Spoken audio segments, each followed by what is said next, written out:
ಮಹಾರಾಷ್ಟ್ರದ ಪಶ್ಚಿಮ ಘಟ್ಟ ಬೆಳಗಾವಿಯಲ್ಲಿ ಮಳೆಯ ಆರ್ಭಟ ಅಪಾಯದ ಮಟ್ಟ ಮೀರಿ ಹರಿತಾ ಇರುವ ಕೃಷ್ಣಾ ನದಿಯಲ್ಲಿ 90,000ಕ್ಕೂ ಹೆಚ್ಚು ಕ್ಯೂಸೆಕ್ ಒಳಹರಿವು. ಪ್ರವಾಹ ತಗ್ಗಿಸೋಕೆ ಹಿಪ್ಪರಿಗೆ ಬ್ಯಾರೇಜ್ನಿಂದ ನೀರು ಬಿಡುಗಡೆ.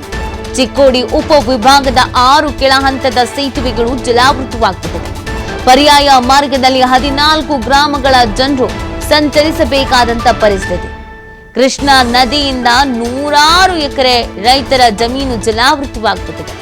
ಮಳೆಗಾಲದ ಆರಂಭದಲ್ಲೇ ಸಂಕಷ್ಟಕ್ಕೆ ಸಿಲುಕಿದ್ದಾರೆ ನದಿ ಪಾತ್ರದ ರೈತರು. ನೋಡಿ, ಪರ್ಯಾಯ ಮಾರ್ಗವನ್ನು ಅನುಸರಿಸಬೇಕಾದಂತ ಪರಿಸ್ಥಿತಿಯಲ್ಲಿದ್ದಾರೆ. ಇನ್ನು ಮಳೆಗಾಲದ ಪ್ರಾರಂಭ ಈ ಸಂದರ್ಭದಲ್ಲಿಯೇ ಜನರು ಆತಂಕದಲ್ಲಿ ಸಂಕಷ್ಟದಲ್ಲಿ ಸಿಲುಕುವಂತೆ ಮಾಡಿದೆ. ನದಿ ಪಾತ್ರದ ಜನರನ್ನ ಬೇರೆ ಕಡೆಗೆ ಸ್ಥಳಾಂತರ ಮಾಡಿ ಆಗಿದೆ. ಪ್ರವಾಹದ ಪರಿಸ್ಥಿತಿ ಕೆಲವು ಕಡೆಯಲ್ಲಿ ಪ್ರವಾಹವೇ ಉಂಟಾಗ್ಬಿಟ್ಟಿದೆ. ಹಾಗಾಗಿ ಸಾಕಷ್ಟು ಸಮಸ್ಯೆಯನ್ನು ಎದುರಿಸ್ತಾ ಇದ್ದಾರೆ. ಕೃಷ್ಣಾ ನದಿಯಲ್ಲಿ 90,000 ಹೆಚ್ಚು ಕ್ಯೂಸೆಕ್ ಒಳಹರಿವು. ಈ ಪ್ರವಾಹವನ್ನು ತಗ್ಗಿಸೋಕೆ ಹಿಪ್ಪರಿಗೆ ಬ್ಯಾರೇಜ್ನಿಂದ ನೀರನ್ನ ಬಿಡುಗಡೆ ಮಾಡಲಾಗಿದೆ. ಚಿಕ್ಕೋಡಿ ಉಪವಿಭಾಗದ 6 ಕೆಳಹಂತದ ಸೇತುವೆಗಳು ಜಲಾವೃತವಾಗಿದೆ. ಜನರಿಗೆ ಓಡಾಡೋದಕ್ಕೂ ಕೂಡ ಆಗದಂತ ಪರಿಸ್ಥಿತಿ ನಿರ್ಮಾಣ ಆಗಿರೋದು. ಹಾಗಾಗಿ ಬದಲಿ ಮಾರ್ಗವನ್ನ ಅನುಸರಿಸ್ತಾ ಇದ್ದಾರೆ. ಸ್ಕೂಲು, ಕಾಲೇಜು, ಅಗತ್ಯ ಕೆಲಸಗಳಿಗಾಗಿ ಹೊರಗೆ ಹೋಗಲೇಬೇಕು. ಮನೇಲಿ ಕೂರೋದಕ್ಕಾಗಲ್ಲ.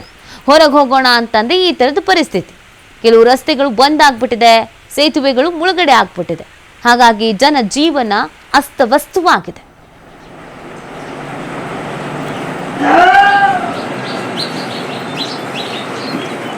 यहाँ कल्लोळ में आता तो 11:30-12 बजता